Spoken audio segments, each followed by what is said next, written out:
बच्चों जरा सोचो, अगर गधा कुत्ते की तरह बनने की जिद करे तो क्या होगा? क्या वह सबको खुश कर पाएगा या मुसीबत में पड़ जाएगा? इस कहानी में एक ऐसा राज छिपा है जो आपको अंत तक सोचने पर मजबूर कर देगा। तो चलिए देखते हैं, आखिर क्यों हर किसी को अपनी पहचान और अपनी खासियत को समझना चाहिए। चैप्टर का नाम है the donkey and the dog. Donkey का मतलब होता है गधा, डॉग का मतलब होता है कुत्ता, यानी कुत्ता और गधा। तो चलिए इस चैप्टर का line by line Hindi explanation देखते हैं। अ वॉशरमैन, एक धोबी, had a donkey and a dog. Had का मतलब क्या होता है प्यारे बच्चों? के पास था, ठीक है। अ डंकी यानी एक गधा, एंड अ डॉग एक कुत्ता, यानी एक धोबी के पास एक कुत्ता और एक गधा था। प्यारे बच्चों, ये पास्ट इंडेफिनिट टेंस का सेंटेंस है, ठीक है। यहाँ वर्ब का सेकंड फॉर्म यूज हुआ है। एवरी मॉर्निंग, प्रत्येक सुबह, ही यूज्ड, ही का मतलब होता है वह, यूज्ड टू गो। प्यारे बच्चों, यूज टू का क्या मतलब होता है? यूज टू का मतलब होता है किया करता था, ठीक है। जैसे अगर मैं बोलूं कि मैं क्रिकेट खेला करता था, तो इसको इंग्लिश में कैसे बोलेंगे? I use to play cricket, ठीक है।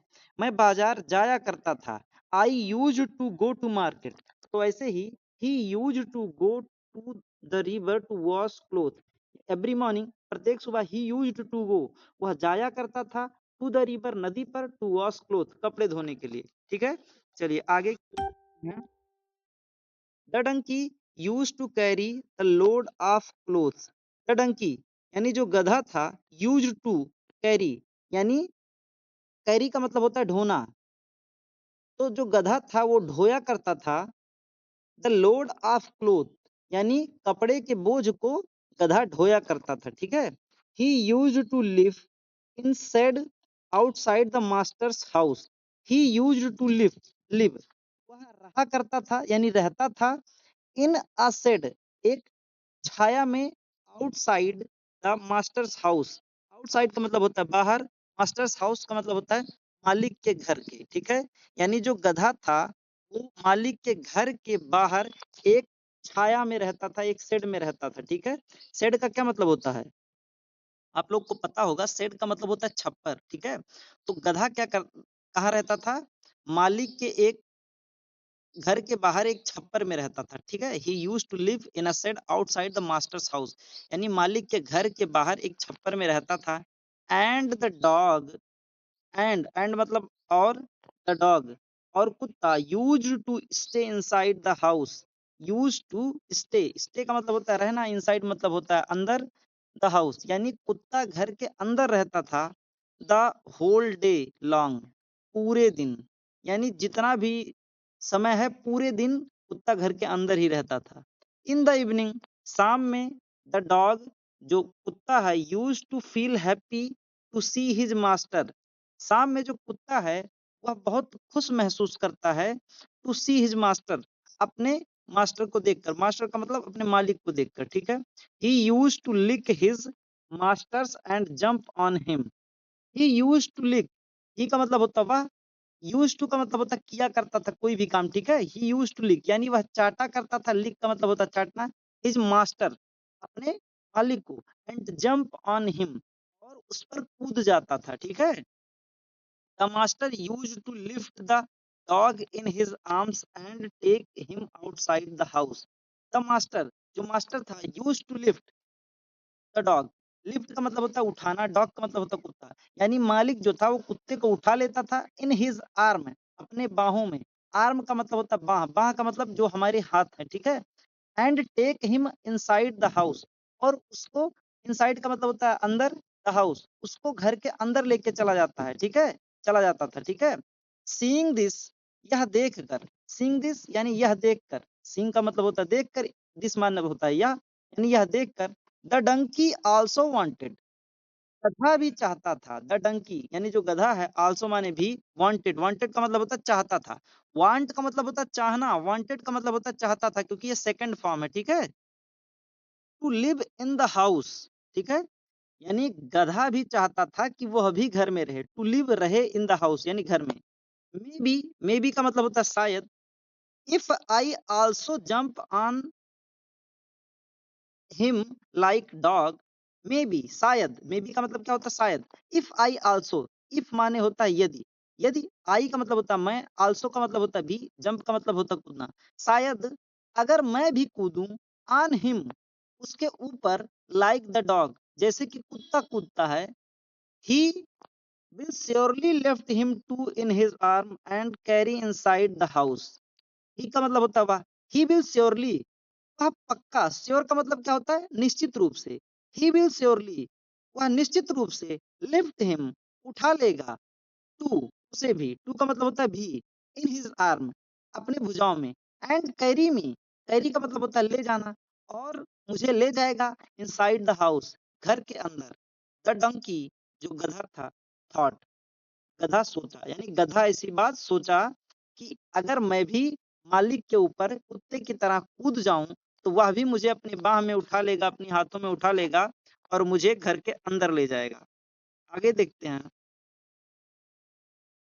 द नेक्स्ट इवनिंग, अगली शाम, the donkey went inside the house, the donkey यानी जो गधा था, वेंट, वेंट का मतलब होता है गया, ठीक है, go, went, gone, went second form है, यानी जो भी है वो काम हो चुका है। द डंकी वेंट यानी गधा गया, इनसाइड द हाउस, घर के अंदर। He jumped on, he jumped, jump का मतलब होता है कूदा, ऑन हिज मास्टर, अपने मालिक के ऊपर, and began to lick him, और बिगन का मतलब होता है शुरू करना, लिक का मतलब होता है चाटना, हिम मतलब होता है उसको, यानी मालिक के ऊपर कूद गया। He jumped on his master, अपने मालिक के ऊपर कूद गया, and began to lick him, और उसको चाटना शुरू कर दिया। The master did not lift the donkey, the master, जो मास्टर था यानी जो मालिक था, डिड नॉट, नहीं उठाया, डिड नॉट लिफ्ट, नहीं उठाया, द डंकी यानी जो मालिक था वो गधे को नहीं उठाया। आगे की लाइन देखते हैं। He took him to the shed, he का मतलब होता है वह, टूक का मतलब होता है ले जाना, ही took him, sorry,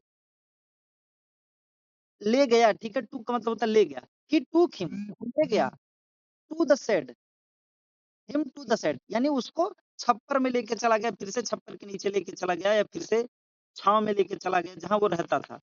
putting, patting the donkey, patting का मतलब क्या होता है, थपथपाना, पैट का मतलब क्या होता है, थपथपाना।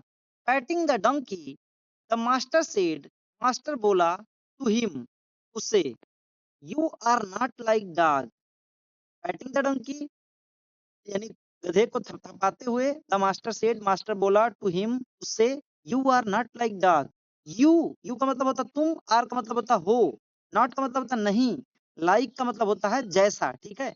अब लाइक का मतलब पसंद होना भी होता है, लेकिन लाइक को तुलना करने के लिए भी यूज करते हैं, तो हर जगह लाइक का मतलब पसंद करना ही नहीं होता है। यहाँ पर लाइक का मतलब होता है जैसे, तो बोला you are not like a dog, तुम कुत्ते की तरह नहीं हो, you are much bigger, you का मतलब होता है तुम, आर का मतलब हो, मच बिगर, मच मतलब होता है अधिक, बिगर मतलब होता है बड़े, तुम बहुत बड़े हो।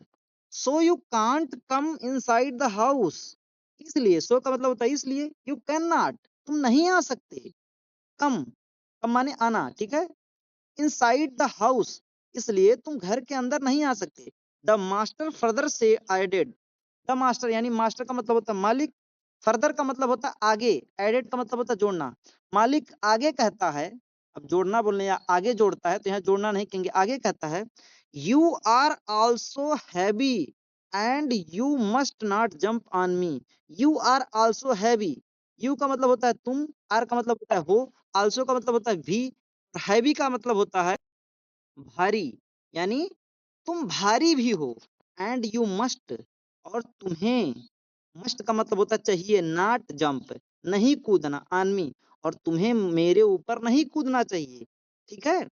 आई can lift the dog, I can, I का मतलब होता है मैं, कैन का मतलब होता है सकना, ठीक है, लिफ्ट, लिफ्ट का मतलब होता है उठाना, आई कैन लिफ्ट द डॉग, कुत्ते को उठा सकता हूँ, बट, लेकिन, I can not lift you, I can not, मैं नहीं कर सकता, या आई कैन नॉट लिफ्ट, मैं नहीं उठा सकता, यू, तुम्हें, but I love you as much as I love the dog, but I love you, लेकिन मैं तुम्हें प्यार करता हूँ, एज मच एज, जितना की, एज का, एज मच एज का मतलब होता है जितना की, आई लव द डॉग, जितना मैं कुत्ते को प्यार करता हूँ, यानी जितना मैं कुत्ते को प्यार करता हूँ उतना मैं तुम्हें भी प्यार करता हूँ, यू मस्ट अंडरस्टैंड, यू का मतलब होता है तुम, मस्ट का मतलब होता है चाहिए, अंडरस्टैंड का मतलब होता है समझना, तुम्हें समझना चाहिए दैट यू आर डिफरेंट, कि तुम अलग हो। डिफरेंट का मतलब क्या होता है? अलग। अब प्यारे बच्चों, बहुत सारे बच्चे कहेंगे कि सर शुड माने होता है चाहिए, तो आप मच माने भी बता रहे हैं, तो मस्ट मीन्स बता रहे हैं, तो मस्ट का मतलब जरूर होता है, ठीक है। उसको आप चाहिए भी कह सकते हैं, यू मस्ट अंडरस्टैंड, तुम्हें समझना चाहिए या तुम्हें जरूर समझना चाहिए, ठीक है, कि तुम डिफरेंट हो, अलग हो, ठीक है। आगे जो लेसन का सीख है ये देख लेते हैं। We should not try to copy others, each one of us is unique. We should not, हमें नहीं, try to copy, we should not हमें नहीं चाहिए, ट्राई टू कॉपी, ट्राई का मतलब होता है कोशिश करना, टू कॉपी, कॉपी का मतलब होता है नकल करना, अदर्स दूसरों की, यानी हमें दूसरों की नकल करने की कोशिश नहीं करनी चाहिए।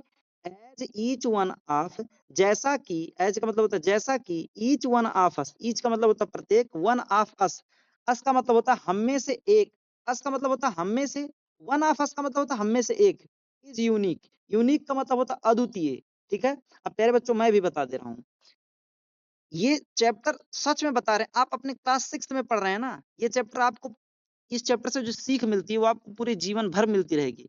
नो मैटर आप इस बात को आगे चल के भूल भी जाएँगे, किसको कितनी ही कहानियाँ याद रहती हैं। लेकिन अगर मैं थोड़ा-सा फ़ोर्स कर रहा हूँ तो इसे आप अपने ज़हन में बिठा के रखने की कोशिश करिएगा कि हर बच्चे की अपनी एबिलिटी होती है। कोई बच्चा ड्राइंग में अच्छा होता है, वो आगे चल के ड्राइंग में अच्छा कर सकता है, अच्छी चित्रकारी कर सकता है। कोई बच्चा रीडिंग स्किल बढ़िया है, आगे चल के एंकरिंग कर सकता है, पब्लिक इन्फ्लुएंस कर सकता है, लोगों को अपनी बात मनवा सकता है। कोई बच्चा पढ़ने में ठीक है, वो अपनी पढ़ाई आगे करके देश को आगे ले जा सकता है। सबके अंदर यूनिकनेस होती है। तो हमें दूसरों की कॉपी नहीं करना चाहिए कि कोई चलो हाँ, कोई इतना, हाँ, कॉपी करें, अच्छी चीज़ों को कॉपी करें, लेकिन इसका मतलब ये नहीं कि कॉपी करते-करते हम अपना जो हमारा पर्सनल जो जिसमें हमारी एबिलिटी ज़्यादा है, जिसमें हमारी क्षमताएँ ज़्यादा हैं, हम उसको कम मानने लगें और हम ये मानने लगे कि हाँ, नहीं हम भी यही करेंगे तभी आगे जाएँगे। इसलिए हमें अपने अंदर यूनिकनेस लाना चाहिए, हमें भी अद्वितीय बनना चाहिए और अगर ऊपर वाले को हम लोग को एक जैसा ही बनाना होता तो अलग-अलग शरीर क्यों दे देता? सबको एक ही शक्ल का बना देता। तो जब ऊपर वाला हमको अलग बना के रखा है तो हमें दूसरे से तुलना करने की क्या ज़रूरत है? हम यूनिक हैं, हमको ऊपर वाले ने ही अलग बनाया है, तो हम अलग क्यों ना रहें? हम क्यों दूसरों की कॉपी करें कि वो इतना आगे बढ़ गया, वो इतना पीछे है, किसी के चक्कर में क्यों बढ़े? हम खुद पर फ़ोकस करें। आई होप आप इस चैप्टर को बहुत अच्छे से समझ गए हैं। अगर आपको कहीं भी कोई भी इश्यू आ रहा है तो आप बेझिझक कमेंट करिए। मैं आपको रिप्लाई ज़रूर दूँगा, ज़रूरत पड़ी तो नेक्स्ट वीडियो में उस चीज़ को कवर करूँगा, बस आप पढ़ते रहिए।